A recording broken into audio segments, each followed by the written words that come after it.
ప్రతివారు తప్పక ఆచరించవలసిన విధులేమిటో మీకు తెలుసా?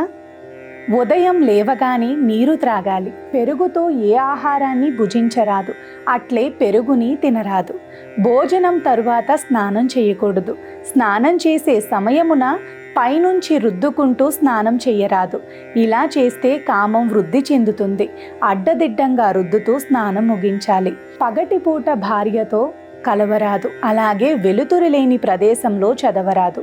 అలాగే లేవగానే కూడా చదవరాదు. లేవగానే కాళ్ళు నేలకి తగలకుండా వంగి భూమిని తాకి నమస్కరించాలి. ఇలా చేయటం వల్ల శరీరంలోని విషశక్తి భూమిని ఆకర్షించి స్వచ్ఛమైన శక్తి మనలోకి వస్తుంది. కొంతసేపు ధ్యానం తప్పక చెయ్యాలి. ఇలా చేయటం ద్వారా శరీరంలోని అన్ని భాగాలకు అవసరమైన ప్రాణశక్తినిచ్చి సమతుల్యం చేస్తుంది. శరీరానికి హాని కలిగించే విషతరంగాలు బయటికి వెళతాయి. సాయం సమయంలో సూర్యుని కిరణాలతో స్నానం చేయాలి. అనగా కొద్దిసేపు నిలవాలి. దానివల్ల అనేక చర్మ వ్యాధులు రాకుండా శరీరము వజ్రంలా తయారవుతుంది. ఆ సమయంలో సూర్యకిరణాల్లో డి విటమిన్ ఉంటుంది. రోజు మొత్తం మీద ఒక్కసారి వేడి ద్రవ్యాన్ని తాగాలి. అంటే కాఫీ, టీలు అన్నమాట.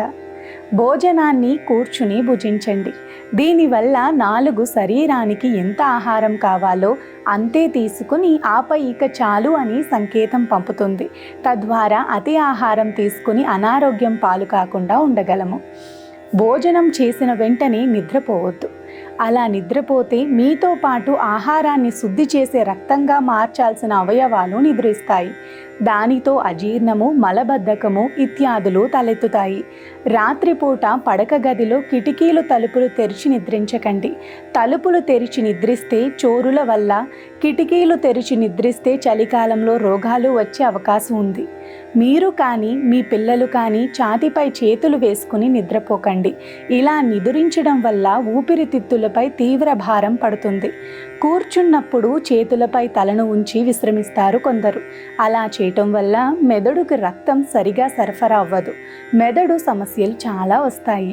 తిరిగి వచ్చి లేదా చెమట కారుతున్నప్పుడు స్నానం చేయరాదు. చెమట వస్తుందంటే శరీరంలోని వేడి పెరిగినట్టు. అలాంటప్పుడు స్నానం చేస్తే శరీరంలో వేడి పడిపోతుంది. దానితో చెమట రావటం ఆగిపోతుంది. చెమట అనేది చెడు. ఆ చెడును బయటికి రాకుండా స్నానం ఆ సమయంలో చెయ్యరాదు. రాత్రిపూట చంద్రుణ్ణి, నక్షత్రాలని కొద్దిసేపు చూడండి. దీని ద్వారా కనులకు దృష్టి శక్తి పెరుగుతుంది. మనసుకు ప్రశాంతత చేకూరుతుంది. నది, సముద్ర స్నానం చేసేవారు స్నానం అయ్యాక వెంటనే తొలతిగా వీపు తుడుచుకోవాలి. శరీరంలో అన్ని భాగాల కంటే వెన్నుముక ఎక్కువ చల్లదనం అవుతుంది. అలా చల్లదనం అవ్వటం ఆరోగ్యం కాదు. అరటి పండును తినగానే మజ్జిగ తాగరాదు. అలాగే మజ్జిగన్నంలో అరటిపండు వద్దు. ఇలా తీసుకోవటం వల్ల అరటిపండు జీర్ణ వ్యవస్థలోకి చేరేలోపై కడుపులో నాని విషపూరితం అవుతుంది. స్త్రీలు పాలు పొంగకుండా జాగ్రత్తగా ఉండాలి. దీనివల్ల ధన నష్టం. అంతేకాదు, పాలు మంట మీద పడటం ద్వారా వచ్చే గాలి మంచిది కాదు. పాలు పొంగించడం వేరు, మంట ఆరిపోయేదాకా పాలు పొంగిపోవటం వేరు. భర్తకు, పిల్లలకు, బంధువులకు, అతిథులకు స్త్రీ గాజులు వేసుకోకుండా వడ్డించకూడదు. గాజులున్న చేతితో వడ్డిస్తున్నప్పుడు ఆ గాజుల తాకిడికి వచ్చే చిరు శబ్దాలు కనిపించని క్రిములను దూరంగా నెట్టివేస్తాయి. స్త్రీలు నడుముకి కింద భాగంలో బంగారపు నగలు ధరించరాదు. పై భాగాన ధరించిన బంగారు నగలకి తగిలిన గాలి మంచిది. నడుం కింద భాగం మలమూత్రాలకి సంబంధించిన ప్రాంతము. ఆ ప్రాంతానికి తగిలిన గాలి బంగారాన్ని తాకితే విషగాలవుతుంది. దానికి తోడు బంగారం లక్ష్మీ స్వరూపము కూడా. తేనె, నెయ్యి కలిపి భుజించరాదు. అతిగా లావు ఉన్నవారు గోధుమలతో చేసిన ఆహారాన్ని స్వీకరించాలి.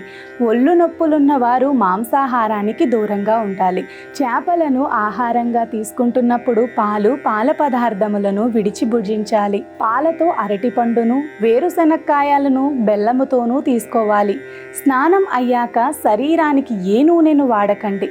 అలా చేస్తే శరీరంలోని చెడును అనగా చెమటను నిలిపినట్టే.